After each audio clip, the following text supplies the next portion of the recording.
All right, Isaiah 51. Let's call it a light in this chapter where structurally it is probably important to understand in the first half to whom he is speaking and in the second half what he is saying to them in this chapter that starts out by saying, as opposed to addressing Israel in general, verse 1 is going to say, listen to me, you who pursue righteousness, you who seek the Lord, as he is going to tell them to look for an example to God, described as the rock out of which they were cut, and even beyond the God that they can't see, an example that they can see in man, their forefather Abraham. Specifically, the way in which he started out as a single man who grew into an entire nation. He is likewise going to seem to liken their recovery from oppression and dispersion to Abraham, saying that no matter how small they may seem in their bondage, he will likewise grow them as well. Therefore, in verse 3, he is going to say he is now offering them comfort in spite of the years of captivity ahead for them. However, reminding them that their comfort, or the comfort that he is offering them, is not a blank check. Verse 4, he is going to remind them of their purpose. Give attention to me, my people, and give ear to me, my nation, for a law will go out from me, and I will set my justice for a light to the peoples.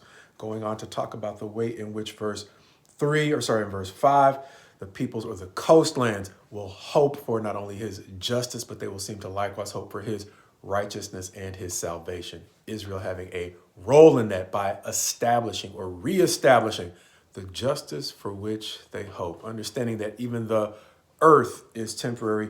In verse 6, he will say the salvation and righteousness that he is establishing for everyone who is willing to buy into it, it's forever. Understanding that in much the same way that the chapter started, verse 7 is going to say, listen to me, you who know righteousness, the people in whose heart is my law.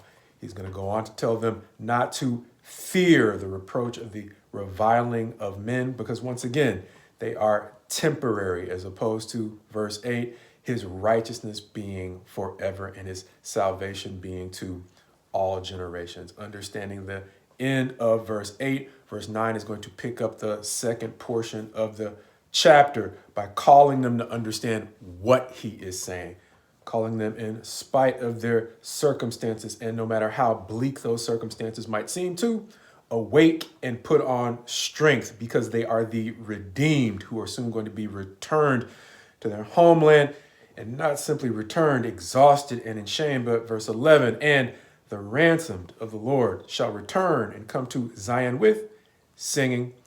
Everlasting joy shall be upon their heads. They shall obtain gladness and joy, and sorrow and sighing shall flee away. Reminiscent of what we saw in chapter 35. He's going to essentially emphasize that in verse 12, where he is going to say that he is the Lord who comforts them. Therefore, who are you that you are afraid of man who dies? Understanding that by the time he gets to verse 13, he is going to say they've been so afraid of people that they have forgotten the Lord, who is promising to get rid of not only their fears, but their foes as he returns them from captivity. Emphasizing this by saying in verses 15 and 16, these are not seemingly just the words of Isaiah, even though he is not calling out Isaiah by name. Verse 16 is going to say, I have put my words in your mouth and covered you in the shadow of my hand. Quite possibly referring to the way in which he's put his words in Isaiah's mouth, if not in the mouth of another prophet who is encouraging him. Either way, he's saying this is not just the figment of some man's imagination. This is what is actually going to happen. As in verse 17, he is going to also give us another what in terms of what they should understand by starting off with, wake yourself, stand up, O Jerusalem, talking about the way in which they have taken the punishment from God in the form of a cup of his wrath that he will now take from them and hand to those who oppressed them during the years of their captivity. And out of all the things that seemed to catch my attention in this chapter, the thing that might have stood out most seems to be the portion in which he tells them that the thing that will distinguish them as a nation is their commitment to justice. And so now, as he has prophesied their decline and the fact that he is not going to leave them in captivity forever, when he reestablishes them as a nation, the thing that will make them distinct is their commitment to justice, or maybe even more simply stated, are they genuinely fair in an environment where most are simply seeking to get their way?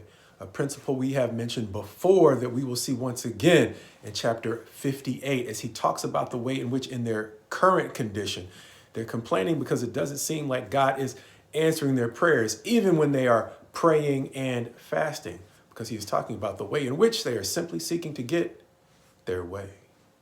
A question that still matters for us today, because one of the more famous portions of Jesus' teaching lets us understand that we are a light to the world to this day. And so comparing Jesus' call to us to be a light in this generation to Isaiah's call to Israel to be a light in their generation, the question may still remain for us. One, can non-believers still recognize us by our love? And beyond that, can they also recognize us as genuinely being fair in an era where most are simply trying to get their way?